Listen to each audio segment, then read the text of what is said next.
Olá, alunos do sétimo ano. A aula passada eu expliquei um pouquinho mais sobre como eu queria que vocês fizessem o quadro comparativo com base em Júlio César Melato, né, questão da primeira fase da antropologia, que vai do final do século XIX e início do século XX, e a segunda fase da antropologia no Brasil, que vai da década de 30 à década de 60. Nesse contexto, eu vou tentar me aprofundar um pouco mais na questão da primeira fase da antropologia no Brasil. A antropologia no Brasil, na primeira fase, que vai do final do século XIX e início do século XX, ela foi marcada pela não profissionalização dos antropólogos. Ou seja, muitos dos autores, como Euclides da Cunha, Nina Rodrigues, Romero Brito, eles não tinham uma formação de fato em antropologia. Os estudos deles estavam ligados à questão do ensaísmo, né? Não tinham uma rigorosidade metódica, não tinha a questão do método científico, das ciências sociais em si, na escrita dessa antropologia. Essa antropologia foi marcada principalmente pelos estudos ligados à questão do evolucionismo social e darwinismo social.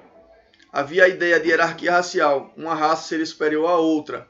E a questão do pessimismo em relação à formação do nosso país, do povo brasileiro.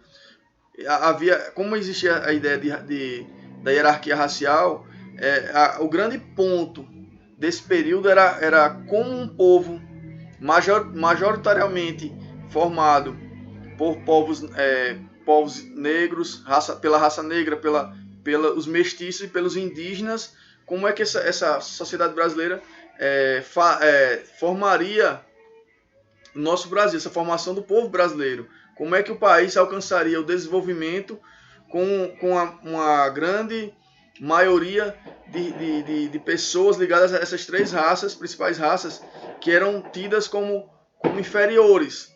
Então a questão da questão do vira-lata, né? como algo, a questão da raça, como se fosse algo prejudicial.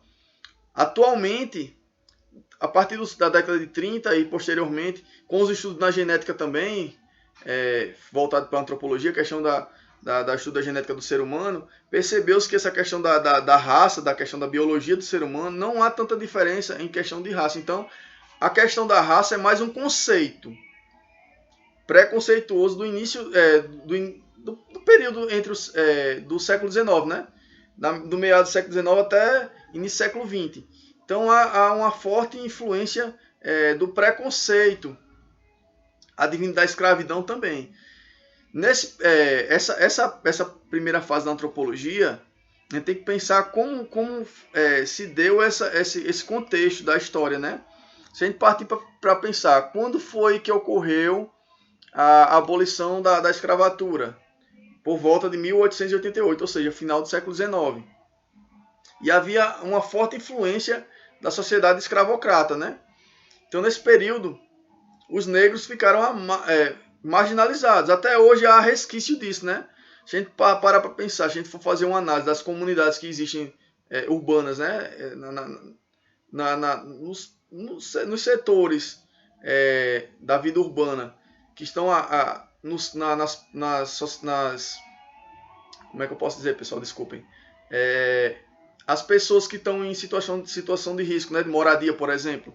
Vamos ver a que etnia ela pertence, a que resquício histórico aquelas populações que vivem naqueles setores advêm, né?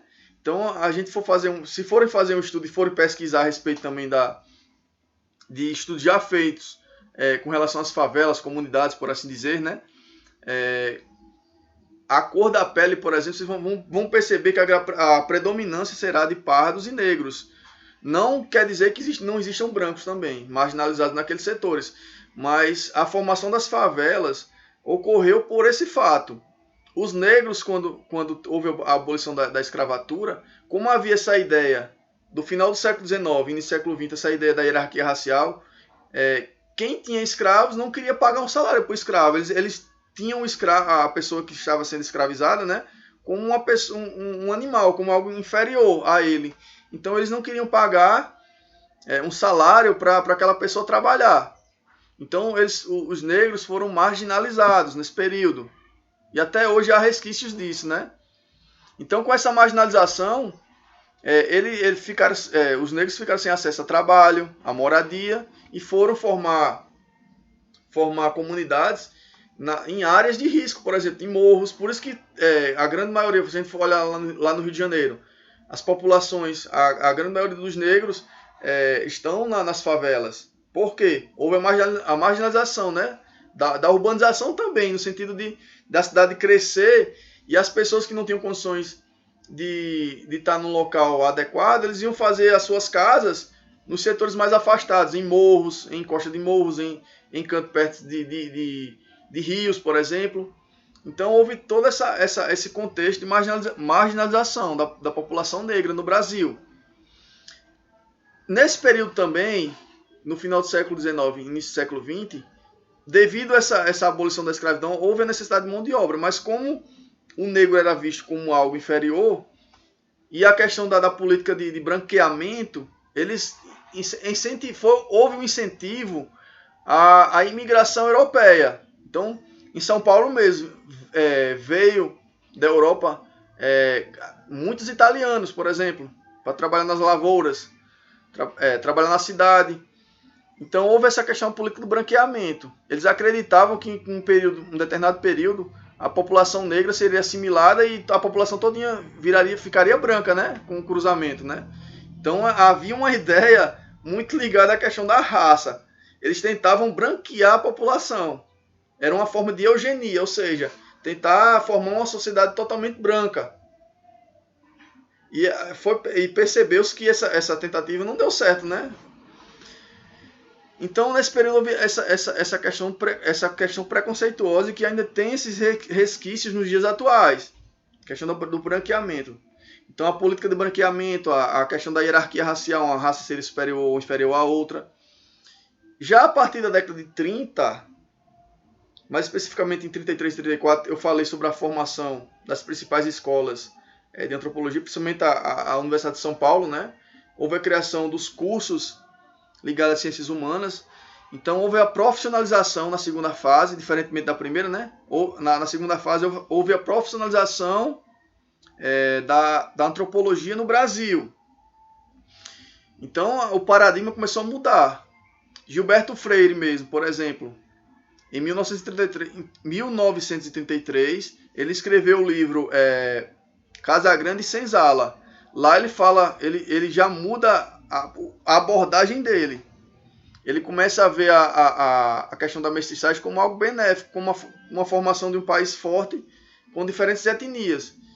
Contudo, há um problema nessa abordagem de Gilberto Freire, porque com essa abordagem dele, ele vê o país como algo que é a questão da interação entre as raças que existe aqui no país, né? Tanto dos mestiços, dos negros, dos indígenas, também dos imigrantes europeus, né?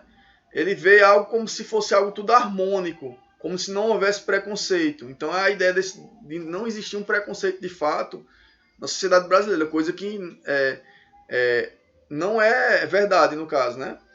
Então essa abordagem também de Gilberto Freire, no livro Casagrande e Senzala, ele fala sobre isso, sobre essas interações, e vê isso com bons olhos para a formação de um povo luso-tropical, né? Outro ponto importante que relacionado a Gilberto Freire, né? Ele